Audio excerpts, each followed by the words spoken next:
မြန်မာရုပ်ရှင်ပရိသတ်တွေရဲ့အချစ်တော်အွန်စောလိုလူသိများကြတဲ့ကိုရီးယားဒရမာလောကရဲ့ဘုရင်မစောင်းဟေဂျိုရဲ့အကြောင်းကိုတင်ဆက်ပေးခြင်းပါတယ်။1982ခုနှစ်မှာမွေးဖွားခဲ့တဲ့စောင်းဟေဂျိုဟာမွေးကင်းစားတဲ့က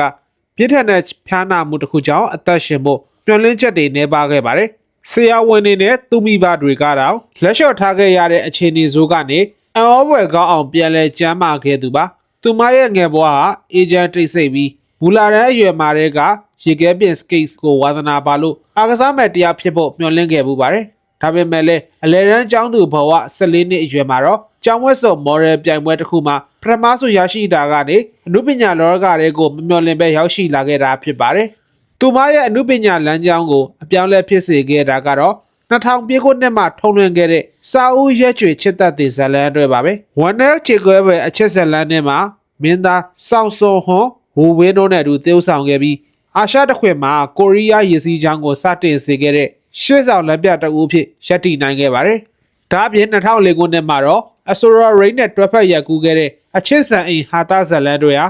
သူမကိုဟာတာနဲ့အချစ်ကားတွေမှာပါပိုင်နိုင်ကြောင်းသက်သေပြနိုင်ခဲ့ပြီးထိတ်တန်းမင်းသမီးနေရာကိုပုံမခိုင်မာစေခဲ့ပါတယ်။2016ခုနှစ်မှာတော့ The Descendant of the Sun အမည်ရတဲ့ရုပ်ရှင်ဇာတ်လမ်းတွေနဲ့အောင်မြင်မှုတွေပြန်လည်ရရှိနိုင်ခဲ့သလို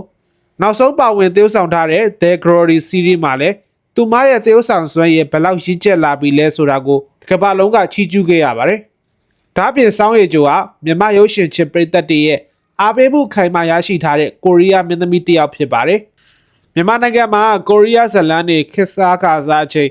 များရီရုပ်သံလိုင်းကလွှင့်တဲ့စာအုပ်ရွက်ကျွေချစ်သက်တဲ့ဇာတ်လမ်းတွေဟာအိမ်တိုင်းလိုကြီးစုအားပေးမှုများခဲ့တဲ့စီးရီးတစ်ခုဖြစ်ခဲ့ပါတယ်။ဒါကြောင့်လဲအွန်စောဆိုတဲ့အမည်ဟာမြန်မာပရိသတ်တွေရဲ့နှလုံးသားထဲမှာဆွေးမြဲခဲ့တာဖြစ်ပါတယ်။စောင်းရီဂျိုဟာခွဲစိတ်ပြုပြင်မှုကင်းရှင်းတဲ့တဘာဝအလားပိုင်ရှင်တဦးဖြစ်ကိုရီးယားရုပ်ရှင်လောကမှာနာမည်ကြီးသူတစ်ယောက်ပါ။သူမရဲ့အဝတ်စားစင်ရင်မှုနဲ့မိတ်ကပ်လိမ့်ချမှုတွေဟာမြန်မာမျိုးသမီးတွေကြားမှာအမြဲတမ်းရေပန်းစားပြီးမြန်မာရုပ်ရှင်မင်းသမီးတွေကတော့အားကြရတဲ့အိုင်ဒေါတဦးဖြစ်ပါတယ်။ဒါ့အပြင်အွန်စောဟာဝန်နယ်ပူဆွေးစရာအခန်းတွေမှာပရိသတ်ကိုမျက်ရည်ချူနိုင်သလိုတခါတရံမှာလည်းချစ်စရာကောင်းတဲ့ကောင်မလေးတစ်ယောက်အနေနဲ့ဆွဲဆောင်နိုင်သလိုတခါတရံမှာတော့ရင့်ချက်တည်ငြိမ်တဲ့အမျိုးသမီးတဦးရဲ့လှကိုဖော်ပြနိုင်စွမ်းရှိပါတယ်။တာမန်ကိုရီးယားကျောင်းသူလေးဘွားကနေအာရှရဲ့ထိပ်တန်းကျယ်ဝန်းတဦးဖြစ်လာခဲ့တဲ့မင်းသမီးစောင်းရီဂျိုဟာအခုချိန်ထိသူမရဲ့ရှမ်းရှမ်းတအောင်မြင်မှုတွေကိုထိန်းသိမ်းထားနိုင်ဆဲဖြစ်ပါတယ်။အသက်အရွယ်ရလာတဲ့အမျှပုံမရင့်ချက်ပိုင်နိုင်တဲ့သူမရဲ့သရုပ်ဆောင်မှုတွေကြောင့်မြန်မာရုပ်ရှင်ချစ်ပရိသတ်တွေကလည်းသူမကိုကိုရီးယားမင်းသမီးတွေရဲ့ဘီယမလို့တင်စားခေါ်ဝေါ်နေကြဆဲဖြစ်ပါတယ်။